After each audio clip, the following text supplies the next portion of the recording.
Alors la prochaine extrusion que l'on va voir ensemble, c'est l'extrusion contrôlée. C'est une extrusion que j'adore. J'adore parce que vous allez faire des formes de dingue avec ça. Alors qu'est-ce que c'est qu'une extrusion contrôlée? Déjà, il nous faudra deux splines. La spline de la forme et la spline du chemin. En fait, c'est une forme qui va être extrusée en fonction d'un chemin. Donc on va faire deux formes. La première forme, ça va être une forme très simple. Je vais faire par exemple, je vais faire une étoile. Tiens, faisons une étoile. Voici donc mon étoile. Alors l'étoile, on va la mettre un petit peu plus petite. Je vais jouer avec mon outil ici. Comme ça, je vais pouvoir jouer... non, je peux pas. J'ai pas les poignets. Alors je vais faire ça. Je vais mettre un petit peu de... Ouais, on peut faire une petite torsion comme ça peut être marrant. Les points, je vais peut-être en mettre un petit peu moins. Voilà, je vais faire comme ça. Et puis ça m'ira très très bien. Allez, on va exagérer un petit peu. Très bien. Ça, c'est ma première forme. C'est ça qui va être extrudé. Imaginez-vous un churros. Vous savez tous ce que c'est qu'un churros.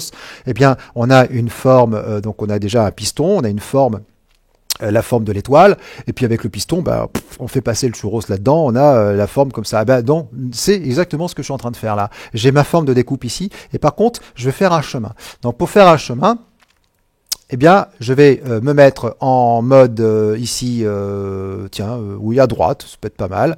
Voilà. Et je vais faire mon chemin comme ça, avec une spline. Alors, je vais faire une spline en esquissé. Ça va être pas mal. Comme ça, je vais partir de là. Je vais faire un truc un peu comme ça. Et un truc comme ça. Voilà. N'importe quoi. J'ai donc mon étoile et mon chemin. Je vais renommer d'ailleurs le chemin. Alors, c'est pas obligé. Ouh là, qu'est-ce que j'ai écrit? Chemin, ça sera très bien. Et puis, ma forme, mon étoile. Bon, c'est pas obligatoire de le renommer, mais en tout cas, c'est ce que j'ai fait. Alors, maintenant, qu'est-ce que je vais? J'ai besoin donc d'une extrusion contrôlée. Vous voyez, on voit bien ici une forme avec son chemin. Eh bien, je prends l'extrusion contrôlée. Il nous faut la forme à l'intérieur et il nous faut le chemin. Alors attention, la hiérarchie est super importante. Si vous faites autrement, c'est-à-dire qu'ici on voit bien que ça a bien marché, on a notre churros façon Malco, génial, mais en tout cas voilà ce qui s'est passé. Il a pris donc l'extrusion contrôlée, il a pris l'étoile, donc il prend la première extrusion, enfin la première spline qu'il trouve pour utiliser donc cette forme. Et cette forme, il va l'extruder en fonction du chemin qui est donc en bas. Si vous faites l'inverse, vous allez voir que ça va pas marcher, ça va faire un truc complètement bizarre. Ouais, ça fait un truc complètement space. Remarquez, ça fait un churros éclaté. Pourquoi pas? Mais c'est pas ce que je voulais. Et oui, parce qu'il a pris la forme, donc l'espèce de forme bizarre, qu'il a déformée le long de mon étoile. C'est pas ça que je veux, c'est le contraire. Donc faites bien attention. Hein, alors, pardon, j'utilise un mauvais raccourci. Faites bien attention que l'extrusion contrôlée, la première spline qu'il doit rencontrer, c'est la forme. Donc il doit rencontrer d'abord l'étoile et ensuite il doit rencontrer donc le chemin. C'est l'étoile qui déforme le long du chemin. Donc voilà un petit peu ce que ça fait.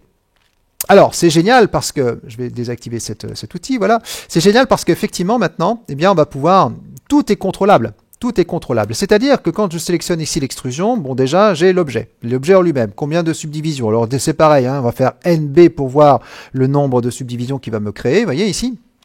Alors je vais utiliser ici un nombre de subdivisions. Donc là, il n'y en a pas beaucoup. Ça, c'est les ISO subdivisions. Donc c'est pas la même chose. Ici, l'échelle de fin ou d'arrivée. Vous voyez ici, je peux jouer ici sur l'échelle de fin. Voilà, comme ça, je fais une petite extrusion ici avec une échelle beaucoup plus petite. Voilà, par exemple. Ça peut être pas mal. Je peux lui donner une torsion. Voilà. Alors attention, hein, ici ça commence, ici il n'y a pas assez de subdivision, donc comme il n'arrive pas à... on ne peut jamais, hein, en 3D, on ne pourra jamais avoir des arêtes arrondies. C'est pas possible.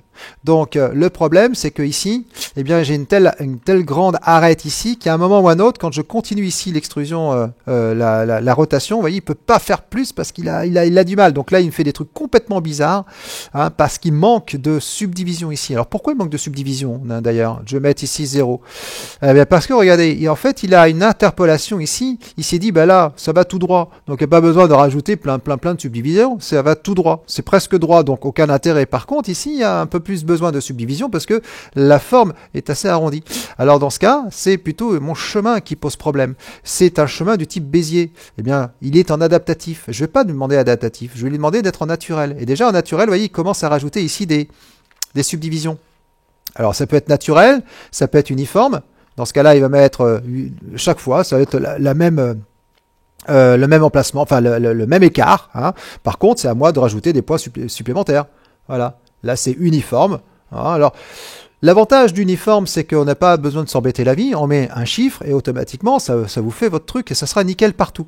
Hein. Que ce soit droit ou avec des arrondis, pour lui, c'est pareil.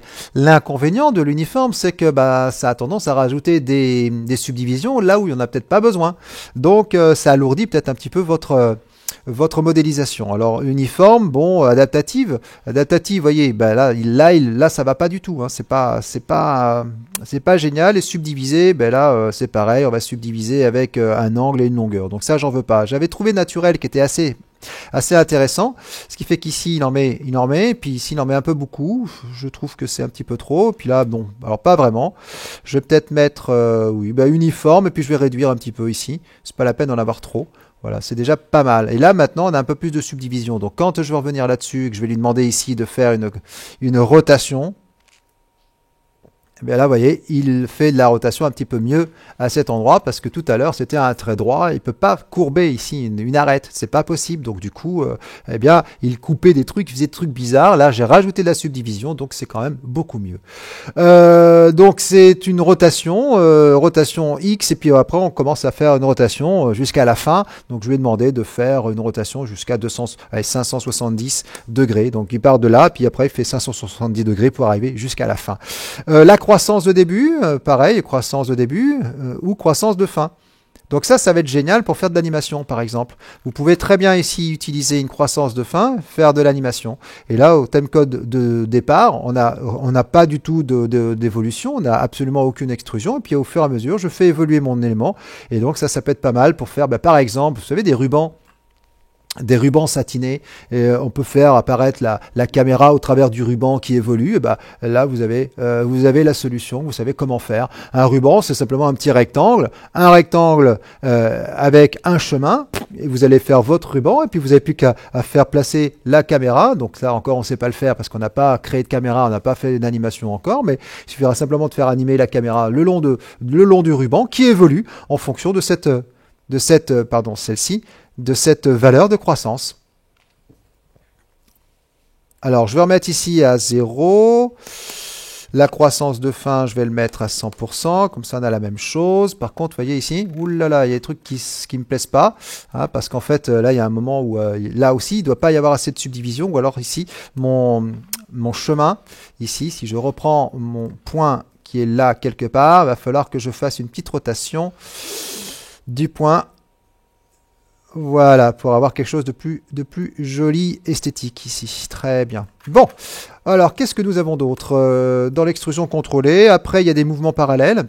Donc là, en fait, au lieu de suivre l'orientation du chemin, il garde la même forme avec un mouvement parallèle. Vous voyez, ici, j'ai un chemin comme ça. Au lieu de suivre le mouvement comme ça, il va garder le même mouvement, donc l'étoile droite. Donc ça, en général, c'est pas exceptionnel, hein, ça nous donne des trucs un peu comme ça, là, un peu trop droit. Donc moi, je n'aime pas trop ça, mais après, c'est un choix. Donc je désactive ici le roulis.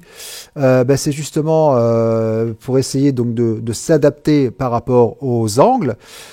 Direction basée sur le rail. On n'a pas de rail, donc pour l'instant ça ne marche pas. Après le reste, pas bon, j'ai pas de rail de toute manière. Alors le rail, c'est donc 2 splines qui vont me faire un rail pour canaliser un petit peu cette extrusion. Les couvercles, les couvercles, pareil. Est-ce que vous voulez un couvercle ici au début? Est-ce que vous voulez un couvercle à la fin? Même système. Donc couvercle et biseau, hein, toujours pareil. Un petit couvercle et biseau dans les deux cas, avec un biseau de 2 en rayon, avec 3 d'étapes. Voilà, ce qui fait que nous avons ici un petit couvercle sympathique avec un petit biseau ici. Si évidemment vous trouvez que c'est trop tranchant ici cette partie, eh bien c'est parce que effectivement, vous voyez, on sent que c'est vraiment une lame de rasoir. C'est normal, c'est l'étoile qui fait ça. Comme c'est du paramétrique, je reviens sur mon étoile. Je choisis ici dans le rayon interne. Alors je peux peut-être pas le faire. Interpolation, je suis sur l'étoile naturelle, non. subdiviser non plus. On va laisser l'interpolation ici naturelle, oui, ou même sans interpolation. Par contre, j'ai pas l'impression que je puisse faire ici une étoile avec, hormis la torsion, rayon interne, rayon externe. Donc je ne peux pas le faire. Alors c'est pas grave. Si je ne peux pas le faire, je suis obligé de rendre l'étoile définitive, c'est-à-dire plus de spline paramétrable, mais une spline plutôt modifiable. Donc je vais utiliser C, toujours le raccourci clavier C pour pouvoir pardon, la rendre éditable. Je vais sélectionner tous les points, donc je vais me placer plutôt en vue avant, ça sera plus facile ici. Pour l'instant, je vais désactiver l'extrusion contrôlée parce que ça me gêne au niveau de la visibilité. Vous voyez, je désactive avec ce petit bouton. Et je vais sélectionner donc tous les points avec majuscule enfoncée. Je vais prendre celui-là, celui-là, celui-là, celui-là. Et je vais tout simplement faire ici un petit clic droit. Et ce que j'aime bien aussi, c'est un petit chanfrein. Je vais chanfreiner.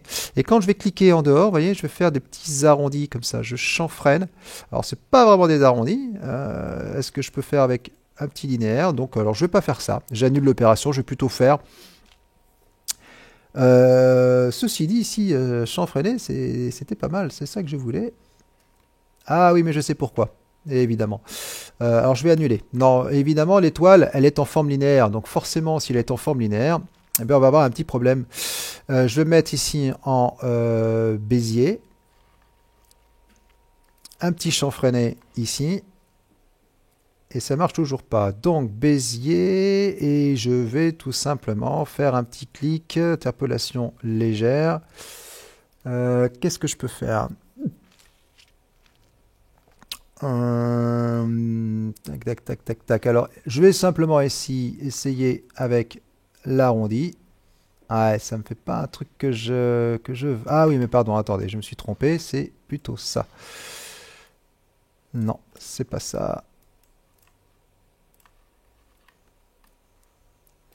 Alors, comment je peux faire ça? Normalement, chanfreiner.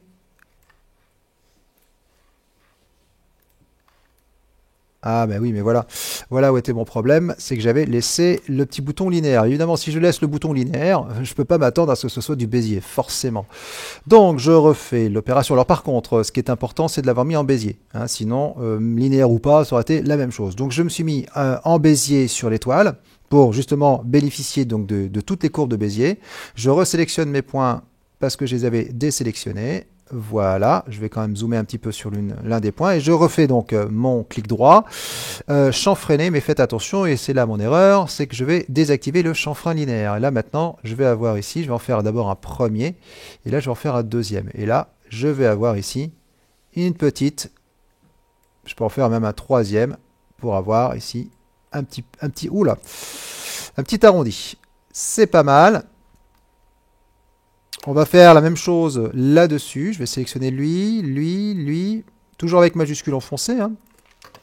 Toujours le petit chanfrein. Clic droit, chanfrein. Je vais zoomer quand même dessus. Un premier chanfrein, un deuxième, et peut-être même un troisième. Voilà.